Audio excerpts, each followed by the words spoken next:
Persona 5 to Phantom X Global is on the way here, and I have had 2 accounts on this game so far, both TW and KR. This account is around 2 months old, and it's progressed quite a while. I'm able to compete in SOS and Guild Boss and a lot of different things. So this video is going to be explaining my game plan, and this is going to be a mini beginner's guide for those who are interested in getting quick information. So let's get right into the video. The first thing I want to talk about is characters. The characters that you're going to be pulling for mostly is almost every character in the game. If you care about SOS or any endgame content that has any rank or competitiveness, then you're going to be pulling most of the characters that are coming out, as most of the new endgame content revolves around them. But if you are just generally pulling for characters, I would mainly focus on guaranteeing you can get support characters such as the navigators. I think every 5-star navigator in this game is really good. So Anj is really good, Phoebe's really good, Futaba is really good, and also support characters. Support characters in this game are probably the most important ones. So I would say Cord, when she comes out, is going to be really good. Winvast, whenever she comes out, she is the best crit support in the game. And you can go for some other, niche characters.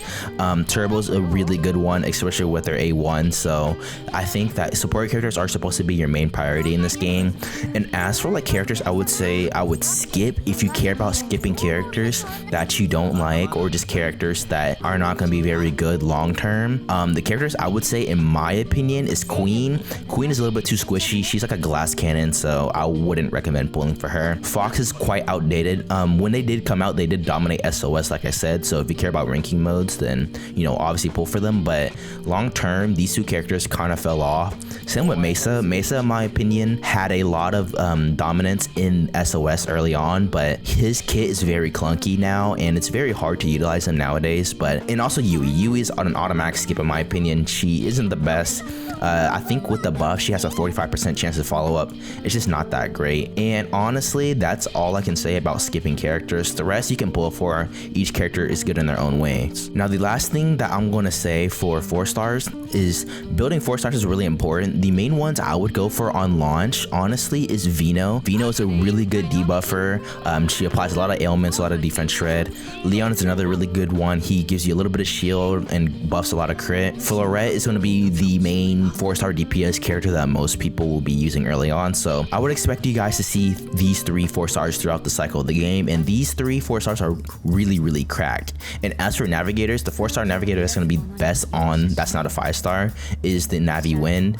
This Wind can pretty much allow you to get extra knockdown shields, and she's really good. So I would recommend building her for sure. And for those who want to build Soy, if he is out on global on launch, he's pretty solid. I wouldn't say he's terrible. So the other ones are kind of whatever, but I would say out of the main 4 stars, these 3, Florette, Vino, Leon, and Wind, these are the main ones that I would recommend going for. So there's that. Now, as for general stamina usage of your day-to-day activities, the main things I would prioritize is the triple stamina. So as you see here, you get 5 of these staminas every day. So as daily refresh comes, you get 5 of these, and sometimes you get events that give you triple stamina usage, which gives you triple the amount of rewards. So it saves a lot more time. But if you want to focus on stuff, you can get confidence as well. Confidence, leveling up your social stats. In this game, social stats go up to max rank of 20, so this will take a long while to get through all your social stats. So just keep that in mind. Focus on the triple stamina ones, and if not, just focus on like social stats or any confidence. If you see any confidence appear on here, then I would highly suggest going for the confidence. Next thing is palace exploration. The main thing I will focus on is just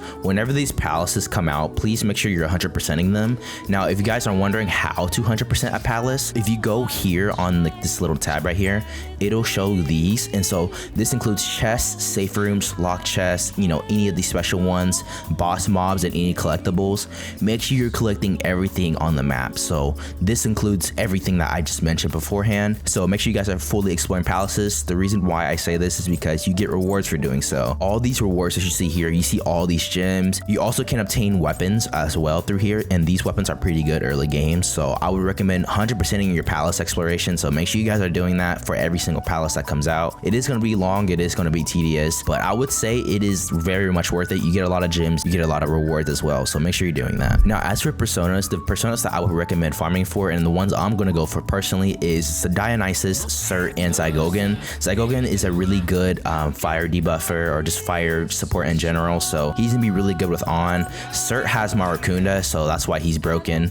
He has AoE defense shred. Outside of that, he's just a Maracunda Marakuna bot, but Marakuna is like a very like certain specific skill that a lot of personas don't have. Either you have a skill card or you have cert, so cert is going to be really good. The persona that I would recommend everybody build is Dionysus. He is farmable, so everyone is able to obtain him via farming him via stamina, but he has Revolution, Rebellion, and his passive is also really broken. It gives a lot of crit, so this is basically your crit support. He's the best crit support, or just in general support character in the game, so I would highly recommend picking him up.